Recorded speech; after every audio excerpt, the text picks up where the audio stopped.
Hey everyone, I'm gonna make a quicker video tonight to drop the Emergency Act or the implementation of the Emergency Act because the Senate, by the looks of things, was going to vote it down. And that probably would have been the end of Justin Trudeau as Prime Minister of Canada. Me, like many people, don't like the government. The government's too big and impedes too much of people's lives and personal freedoms. And I'm a huge believer in personal freedoms. But I'm not a fan of the government. I have seen the good and I've seen the bad the government can do. And the problem is the government is fairly ordinary people. People make mistakes. They screw up. People are terrible judges of things. You yourself should know that. So I like a smaller government.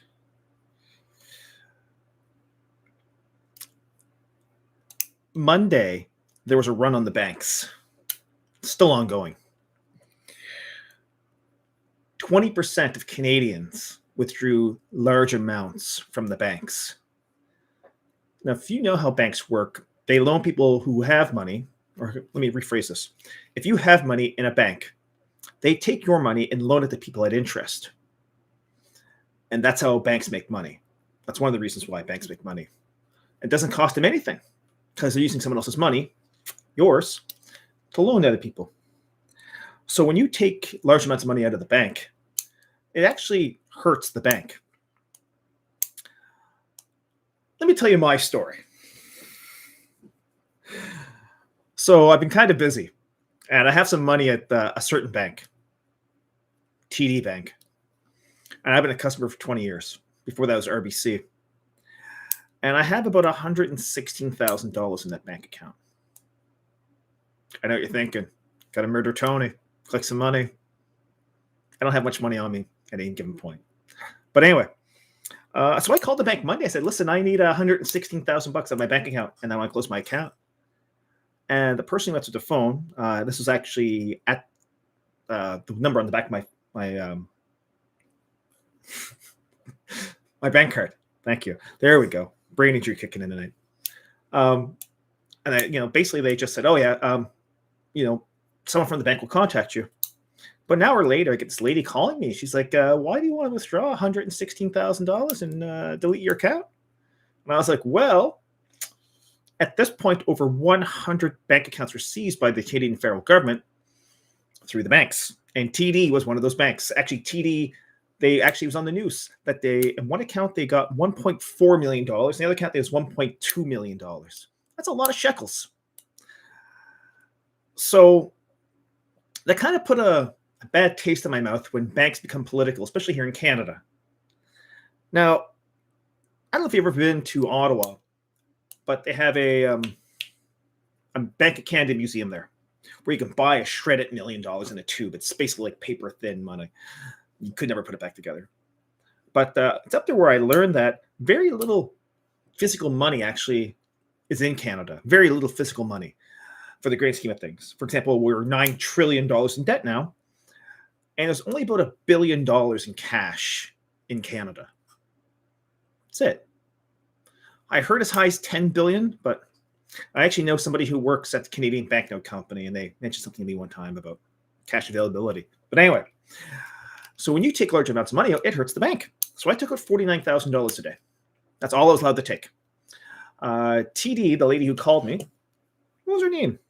Let's have a look at my phone. I record all my conversations, by the way. It's a great tool. Phone. Bear with me a second. We'll find out.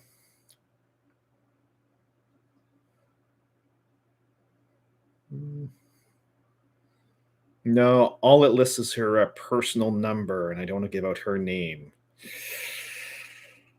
But it was someone from the branch in Kentville, Nova Scotia. And she's like, I can't give all the money at once because if not, you have to hire security. I said, well, no, I don't. I'm good. Bring my own security. And she's like, no. It's our policy that you have to hire security if you take more than $49,000 out of your bank account. And I'm like, come on. Now, banks don't have a lot of money in them, but I had to order the money. That's why I called. I think I originally called last Friday. I said I'll be in Monday or Tuesday to pick up my cash. Sorry, Tuesday, and because Monday was a holiday. And so it's their policy. And I was like, well, it's my money. Well, she's like, yes, but what if you get robbed? I said, so are these people going to follow me from your bank to wherever I'm going? She's like, oh, no, they follow you to the door. I said, so there's a risk I may get robbed in your bank. Not a very safe place to put my money. Like, so today, me and a buddy of mine, Jack bodybuilder type, him and I went to the bank. And I mean, I look kind of crazy. I don't know if you noticed. Would you try to rob me? I wouldn't try to rob me. My buddy, would you try to rob him? Nah, he's a pretty jack guy. But he's like me, pretty laid back. No one cares. And so we're going to the bank today. I was like, yeah, I'm here to pick up $49,000. And she's like, oh, I need you to sign some papers. And we have to ask you some questions. So one of the questions he asked was, is somebody asking you to remove this money from the bank? And I was like, you mean the Nigerian prince guy? Yeah, him and I have to figure stuff out. She looks at me. I said, no, I'm kidding. I said, I'm doing this because my Canadian government is stripping people of their hard-earned money for going to a protest, a peaceful protest. And then suddenly she didn't get political at all. She's like, oh, no. I was like, no, you asked. And I had to sign a document. Where's it at?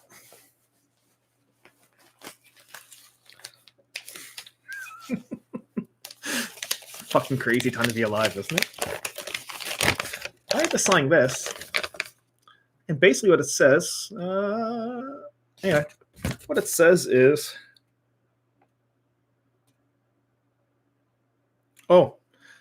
that fraudsters may get me. That was one of them.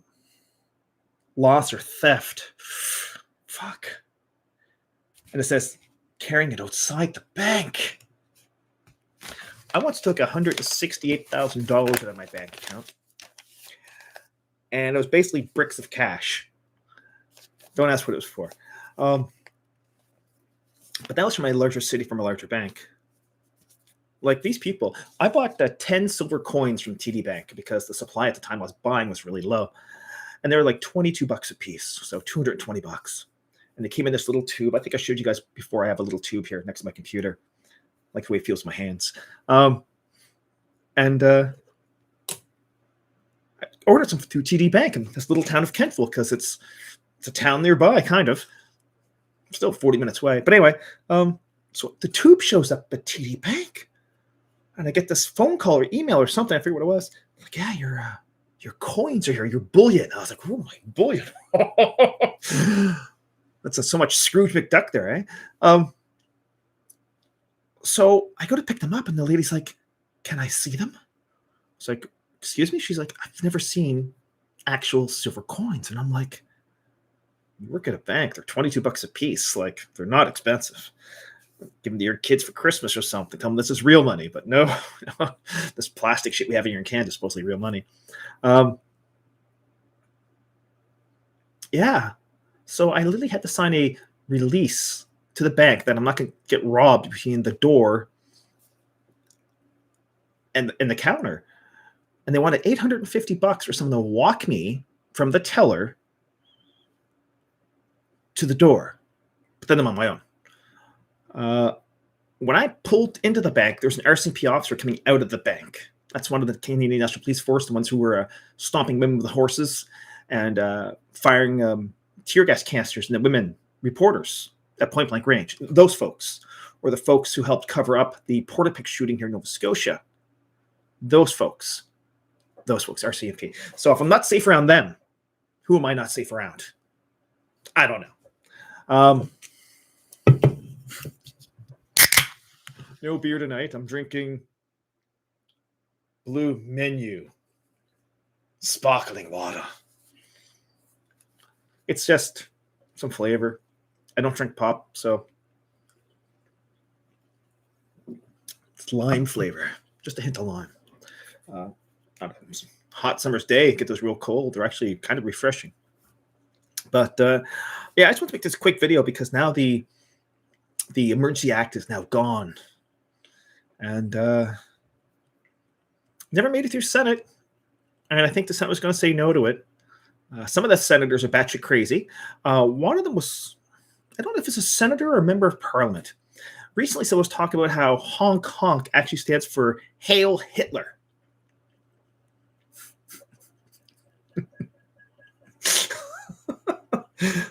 Really? And people took that seriously. I'd love to know where this lady, and she was a lady, or I might have misgendered her, but she appeared to be a woman, a female. She was literally there talking about how honk honk is actually code for Hail Hitler.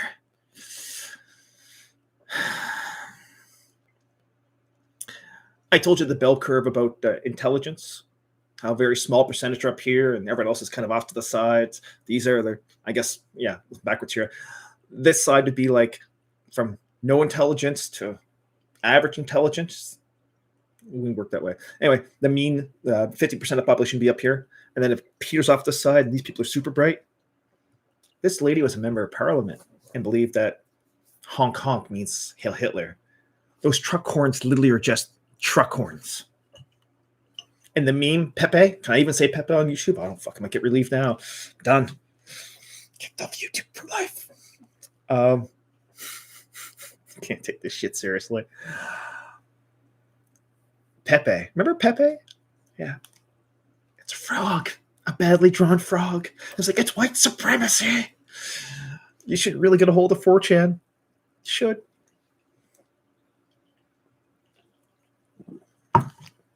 Anyway, I gotta go.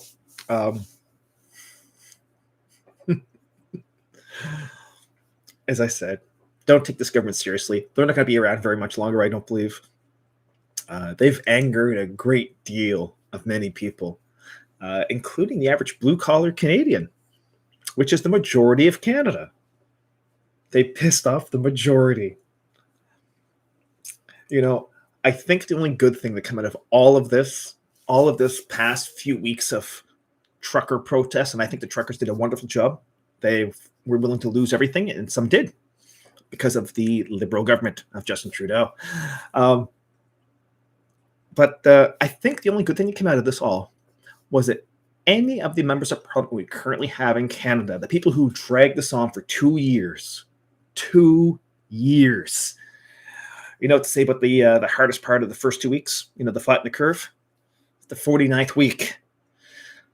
Yeah. But I think the only good thing that came out of all of this is none of the people who currently sit in cabinet in Canada will ever be able to walk down the street without being heckled, cheered, pointed at, or just hated. People are that angry. People are that angry at the government. I found out recently that a friend of mine, her child passed away due to suicide. That's now 3 children I know who died of suicide. I know 5 adults who killed themselves, and one of my friends that I used to go to school with killed his spouse. That's not ordinary. That is crushing. That is disheartening. But it's the Liberal government's fault under Justin Trudeau and the Conservatives and the NDP and the Bloc. I'm not going to say the Green Party because they don't really count. But those people ruined life for years and lied. And at the end, they were shooting people with tear gas canisters. I watched them clear a guy in a camper van with rifles, busting windows out, pointing rifles at people. And our national news, our national media says that never happened, even though there's videos online. I watched them bash a man on the ground with a tear gas canister gun. Basically, it's called an Aaron launcher. I won't get technical with you. Bashing the guy like this. He was heading back. That was caught live on camera. I watched a video of a lady reporter be shot point blank range with a tear gas canister launcher. Point blank. This isn't communist China. This is Canada. We're a democracy. We vote. We all get a say. The government works for us. These are public servants. We are not the servants. When they unleash the police on Canadians like that. They should all hang their heads in shame, because that's what they'll all be remembered for.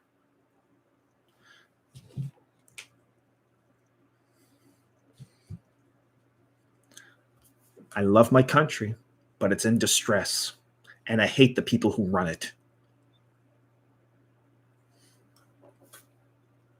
Anyway, I want to finish off my sparkling lime water.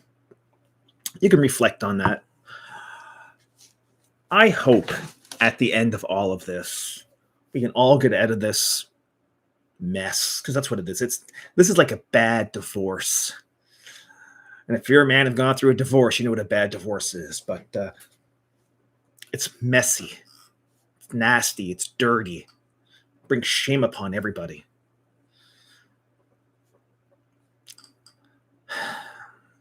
I never want to see my country end up like this, ever. I know angry people. I do. And I used to be angry. I used to be one of them. But anger won't solve this, because when you're angry, you're not clear of thought. So if anybody out there is thinking about doing anything stupid or silly, and you know what I mean, don't. You won't be a martyr for the cause. You'll be the cause of everything else that goes after that. And nobody wants anybody to go there. I don't know if that made sense to people, but it made sense to me. So come on, try to get along, but hold people responsible for their actions. Remember in school when you're doing a test and you failed and you had to explain to your parents why you failed? Maybe the government should do that to the people of Canada. Maybe the government should explain to the average Joe how the Canadian government has failed, and failed terribly. Maybe they should. I don't know. You have a great night.